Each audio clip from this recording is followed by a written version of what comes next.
ကဲချစ်ရတဲ့မိသားစုဝင်တွေအားလုံးပဲမင်္ဂလာပါဒီနေ့ကတော့26ရက်ရှိပါပြီဒီနေ့ဗုဒ္ဓဟူးနေ့လားဒီနေ့ဗုဒ္ဓဟူးနေ့နော်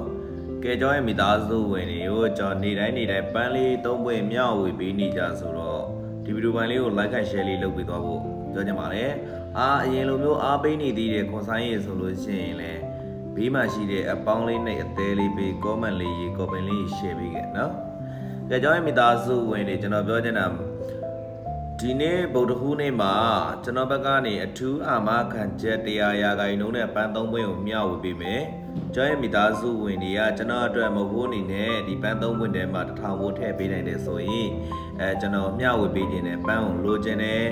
နော်လူမန်နီယာမန်နေဆိုလို့ရှိရင်ဒီမှာပြထားတဲ့ဒီရဲ့ Viber နံပါတ်ကိုလာပြီးတော့အားပေးပါတကယ်လို့ပြည်တွင်းပြည်ပရောက်နေတဲ့မိသားစုဝင်တွေညီကိုမောင်နှမတွေဘက်ကနေပေါ့နော်ကျွန်တော်ပြောချင်တာကViber မရှိဘူးဆိုရင် contact လေးချိတ်ပေးပါလို့ပြောချင်ပါတယ်ကျွန်တော်တို့တက်တော်ထဲမှာကြတော့ကျွန်တော်တို့အများကြီးပြောခွင့်မရှိတဲ့အတွက်ကြောင့်ပေါ့နော်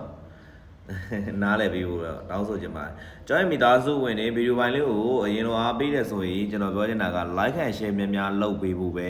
ကျွန်တော်ဘက်ကတောင်းဆိုချင်ပါတယ်ဒါမှကျွန်တော်ကနောက်တင်တဲ့ဗီဒီယိုလေးတွေအားလုံးတွေ့အောင်လို့ပေါ့နော်ကျွန်တော်ရဲ့ဗီဒီယိုပိုင်းလေးတွေကျွန်တော်မိသားစုဝင်တွေအရင်တော့လိုမျိုးပဲအားပေးတယ်အရင်တော့လိုမျိုးပဲကျွန်တော်ရဲ့ fan တွေပေါ့နော်အားပေးတယ်ဆိုရင်ကျွန်တော်ရဲ့ account လေးကို follow လုပ်ပေးပါနောက်ပိုင်းဒီ account လေးကလည်းကျွန်တော်တက်တော်လေးတွေပုံမှန်တင်ပေးမှာပဲဖြစ်ပါတယ်ဂတိတစ်လုံးနဲ့နေထိုင်တဲ့မိသားစုဝင်လက်ကြီးသမားတွေပေါ့နော်ကျွန်တော်စီကိုလာခဲ့ဖို့လည်းဖိတ်ခေါ်ပါတယ်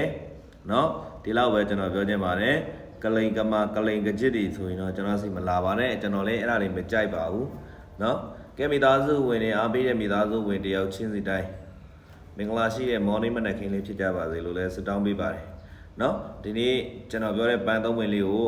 စောစောစီးမျှဝေပေးမှဖြစ်တဲ့အတွက်ကြောင့်မို့မများပါဘူးသားခွန်ဆိုင်ပြောတဲ့1000ဘိုးထည့်ပေးနိုင်ပါတယ်ဆိုရင်ပြရတဲ့ဒီ Viber လေးကိုလာပြီးပါ Viber မရှိ contact ချိတ်ပေးပါเนาะကျေးဇူးအများကြီးတင်ပါတယ်ဗျအားပေးသောမိသားစုဝင်တယောက်ချင်းစီတိုင်းအတွက်ကိုခွန်ဆိုင်အမြဲတမ်းနေတိုင်းကြိုးစားနေပါတယ်လို့ပဲပြောချင်ပါတယ်ခင်ဗျာအားလုံးပဲကျေးဇူးအများကြီးတင်ပါတယ်